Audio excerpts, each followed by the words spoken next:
सुबह का नमस्कार मेरे प्यारे बच्चों। आज आप लोग के लिए क्लास 8 का भूगोल का पार्ट 3 जिसमें भूमि संसाधन का संरक्षण पढ़ाया जाएगा। इसमें देखिए, बढ़ती जनसंख्या तथा इसकी बढ़ती मांगों के कारण वन भूमि और कृषि योग्य भूमि का बड़े पैमाने पर विनाश हुआ है। क्या बढ़ती जनसंख्या वृद्धि होने के कारण हमारे जो कृषि योग्य भूमि है उसका क्या हो जाता है?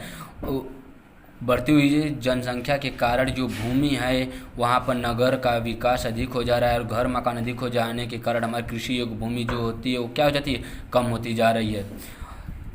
बढ़ती मांगों के कारण मांग हमारी जब अधिक हो जाएगी तो भूमि क्या हो जाती है? कम हो जाती है। कि इस प्राकृतिक संसाधन के समाप्त होने का डर पैदा हो गया। इसलिए विनाश की वर्तमान दर को अवश्य ही रोकना चाहिए। वनों का रोपण करके भूमि की उद्धार करके रासायनिक कीटनाशकों का उपयोग करके उर्वरकों के विनियमित उपयोग व अतिचारण पर रोक आदि भूमि संरक्षण के लिए प्रयुक्त कुछ सामान्य तरीके हैं।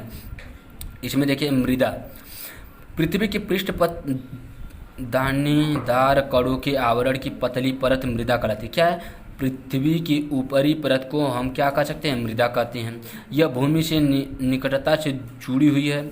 स्थल रूप मृदा के प्रकार को निर्धारित करते हैं। मृदा का निर्धारण चट्टानों से प्राप्त खनिजों और जैव पदार्थ तथा भूमि पर पाए जाने वाले खनिजों में होता है। यह अवक्षय की प्रक्रिया के माध्यम से बनती है। खनिजों और जैव पदार्थों का सही मिश्रण मृदा को उपजाऊ बनाता है। इसमें क्या बोला जाता है? अपक्षय। इसमें देखिए, अवक्षय का शब्दार्थ दिया है कि तापमान परिवर्तन, सुतार क्रिया, पौधों, प्राणियों और मनुष्य के क्रियाकलाप द्वारा अनावृत शैलों का टूटना और क्षय होना। मतलब क्या है? अपक्षय मतलब क्या है? मृदा के कटाव को ही क्या बोला जाता है? मृदा अवक्षय या मृदा अपरदन ही कहा जाता है। इसमें देखिए, मृदा को कितने बार के 4 गुण बताए गए, 4-5। इसमें क्या है? जलवायु, तापमान, वर्षा, अवक्षय और ह्यूमस निर्माण की दर को प्रभावित करता है। मृदा क्या करता है? जलवायु, तापमान, वर्षा और अवक्षय के ह्यूमस निर्माण को दर को प्रभावित करता है। फिर उसके बाद क्या? समय मृदा परिच्छेदिका की मोटाई और को निश्चित करता है। वनस्पति जात, प्राणी जात और सूक्ष्म जीव ह्यूमस निर्माण की दर को प्रभावित करते हैं। जनक, शैल, रंग, गठन, रासायनिक गुणधर्म, खनिज मात्रा, पारगम्यता को निर्धारित करती है। उच्चावच, तुंगता और ढाल मृदा के संबंध को निर्धारित करता है। ये सब क्या है? मृदा के गुण बताए गए हैं। इसमें देखिए, मृदा परिच्छेदिका को बताया गया है जिसको मृदा के अलग अलग भागों में बांटा गया है। जिसमें मृदा के ऊपरी परत को क्या बोला जाता है? ह्यूमस किसे कहते हैं? सड़े गले पदार्थों को क्या बोला जाता है? ह्यूमस कहा जाता है। वनस्पति के साथ ऊपरी मृदा, बालू, गाद, क्ले के साथ उपमृदा। जैसे ये जो मृदा ह्यूमस के नीचे हमारा क्या हो जाता है? बालू, गाद, क्ले।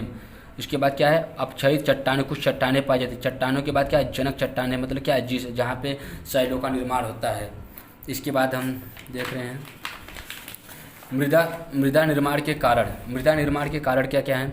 मृदा निर्माण के मुख्य कारण जनक, शैल का स्वरूप और जलवायवीय कारण है। मृदा निर्माण के अन्य कारण स्थलाकृति, जैव पदार्थों की भूमि और मृदा निर्माण के संगठन में लगा समय है। अलग अलग स्थानों में ये भिन्न है।